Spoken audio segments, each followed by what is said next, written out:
नमस्कार मित्रांनो. Doctor Suniti Vaidya inspirational kits and concepts या सत्राखाली आपण वेगवेगळी मॉडेल्स बनवत असतो. आज अशाच प्रकारचं एक नवीन मॉडेल जे नॉर्मली आपण समुद्रामध्ये बघतो किंवा समुद्रामध्ये ऑफशोअर प्लॅटफॉर्म्स, जिथे समुद्रात सापडणाऱ्या तेलाच्या विहिरीवरती उत्खनन करून त्यातनं ऑइल बाहेर काढतात. तर अशा प्रकारचे जर प्लॅटफॉर्म्स आपण जर आणखीन किंवा जे वापरले गेलेले आहेत आणि आता त्या विहिरी आटलेल्या आहेत, अशा विहिरींवरती जर आपल्याला वापर करायचा असेल, कारण त्या विहिरींचे प्लॅटफॉर्म स्ट्रक्चर सगळं ऑलरेडी अवेलेबल आहे, तर मला वाटतं हा अशा प्रकारचा एक चांगला स्टँड किंवा मॉडेल आपण जर त्यांना बनवून दिलं तर जास्त उपयोगाला येईल आणि खूप कमी खर्चात आपण या प्रकारची विद्युत निर्मिती करू शकतो. तुम्ही आता इथे बघताय, आपल्याला इथे 3 स्रोत आपण विजेसाठी वापरण्यात आहोत. भर समुद्रामध्ये आपल्याला माहिती आहे की लाटा असतात, प्रवाह असतात, करंट असतात. जसे हवेमध्ये आपल्याला वारा असतो तसाच समुद्रामध्ये वारा असतो, प्रवाह असतो आणि त्या वाऱ्यापासून किंवा त्या लाटांपासून वीज निर्मिती, टायडल एनर्जी जी त्याला म्हणतात, तर अशा प्रकारची एनर्जी आपल्याला वापरण्यासाठी या प्लास्टिकच्या कागदाच्या आतमध्ये, हा प्लास्टिकचा कागद हा समुद्र समजा तुम्ही, आणि ह्या समुद्राच्या आतमध्ये हे जे 2 आपण जनरेटर्स बसवलेले आहेत, एक पिवळा आणि एक निळा आहे. 2 वेगवेगळ्या प्रकारचे जनरेटर्स आहेत. जो कुठला त्या भागामध्ये जास्त चांगला चालेल, ज्याला 2 पंखे आहेत आणि ज्याला 4 पंखे आहेत, 3 पंखेवालेही आपण बघतो. तर जसं वेव्हची इंटेन्सिटी आणि डेन्सिटी असते त्याप्रमाणे हे वापरलं जातं. अशा प्रकारचं त्रिकोणी स्ट्रक्चर किंवा चौकोनी असतात, पण त्रिकोणी स्ट्रक्चर वापरलं जातं की जे समुद्रात खालती तळापर्यंत त्याला फाउंडेशन केलेलं असतं आणि त्याच्यावरती हे जनरेटर्स आपण आता बसवलेले आहेत. याच प्लॅटफॉर्मचा आपण वापर करणार आहोत. आणखीन जशी टायडल एनर्जीने आपण वीज निर्मिती करणार आहोत, तसंच आपण इथे वरती लावलेली आहे ही पवनचक्की. या पवनचक्कीवरती सुद्धा आपल्याला वीज निर्मिती करता येते. वेगवेगळ्या प्रकारच्या पवनचक्क्या असतात.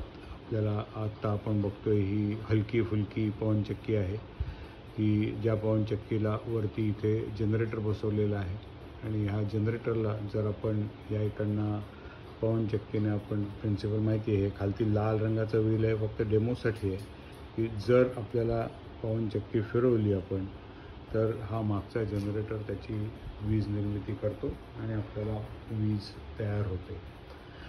तसंच आता हे जेव्हा आपण भारतासारख्या देशामध्ये जिथे विजेची खूप गरज आहे, तर तिथे आपल्याला तिसरा स्रोत जो आपण वापरण्यासाठी सध्या आपलं गव्हर्नमेंट खूप प्रयत्नशील आहे. आणखीन आपल्याकडे भरपूर सूर्यप्रकाश आहे. समुद्रामध्ये तुम्हाला माहिती आहे की सावली पडत नाही, पूर्ण वेळ समुद्रावरती आपल्याला सूर्यप्रकाश मिळू शकतो आणि म्हणून अशा प्रकारचं जर आपण सोलार पॅनल्स, आणि जेवढी इथे लावता येतील त्या प्रकारची जर सोलार पॅनल्स जर आपण लावली, तर एकाच स्टँडवरती किंवा एकाच स्ट्रक्चरवरती आपण खालती टायडल एनर्जी जी समुद्रांच्या लाटांपासून करता येते, त्याच्यावरतीच पवनचक्की जी आपल्याला वारा किंवा आपल्याला जी हवा चालते त्याच्यावरती करता येईल, आणि उरलेला जो भाग आहे की जिथे पवनचक्कीला त्रास होणार नाही अशा प्रकारे किंवा त्याचा वारा अडवला जाणार नाही अशा प्रकारे जर आपण सोलार पॅनल्स जर लावली वेगवेगळ्या ठिकाणी या स्ट्रक्चरवरती, तर एकाच स्ट्रक्चरवरती दिवस रात्र आपल्याला एनर्जी किंवा वीज निर्मिती होऊ शकेल आणि अशा प्रकारची स्ट्रक्चर्स आपल्याला खूप फायदेशीर होतील. आणि ह्याच्यामध्ये आपण बघतोय की कुठेही कोळसा, ऑइल, गॅस, म्हणजे कुठेही उष्णता निर्माण न करता आहे सूर्यापासून मिळणारी उष्णता किंवा जो वारा आपल्याला येतो आहे किंवा ज्या समुद्राच्या लाटा, जो निसर्गाचा नियम आहे आणि ज्या कधीच बंद होणार नाहीत. सूर्य कधीच बंद होणार नाही, वारा कधीच बंद होणार नाही आणि समुद्राच्या लाटाही कधीच बंद होणार नाही. तर असे हे जे स्रोत आहेत की जे पर्यावरण पोषित आहेत, की ज्यांनी पर्यावरण दूषित होत नाही, आणि ऑलरेडी आपण समुद्रामध्ये काही विहिरी खणण्यासाठी स्ट्रक्चर्स उभारलेली आहेत, असे संकल्पना आपल्याकडे अवेलेबल आहे. ती स्ट्रक्चर्स आता कामाची नाही आहे, त्यांनाच पुन्हा डागडुजी करून हे जर आपण उभारलं तर मला वाटतं खूप मोठा बेनिफिट आपल्याला होऊ शकेल. होपफुली हे अशा प्रकारची मॉडेल्स मुलांसमोर नेऊन त्यांना दाखवून नेण्यासाठी हे पोर्टेबल मॉडेल बनवलेलं आहे की जे बॉक्समध्ये पॅक करून इथे हा जो वरचा भाग आहे हा पूर्णपणे आपल्याला वेगळा करता येतो आणि खालचंही जे आहे समुद्राचं तेही नुसतं गुंडाळलेलं आहे. त्या गुंडाळलेल्या ह्याच्यातनं आपण ते बाहेर काढलं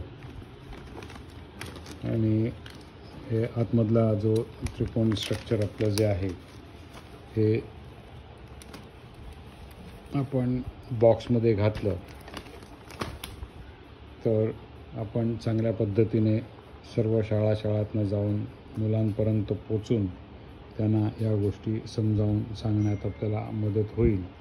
आणि ही अशी पोर्टेबल किट्स आपण आता बनवायचा प्रयत्न करणार आहोत जास्तीत जास्त, की ज्यांनी सगळ्यांना माहिती मिळेल आणि एक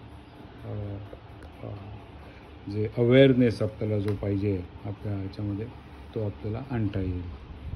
धन्यवाद.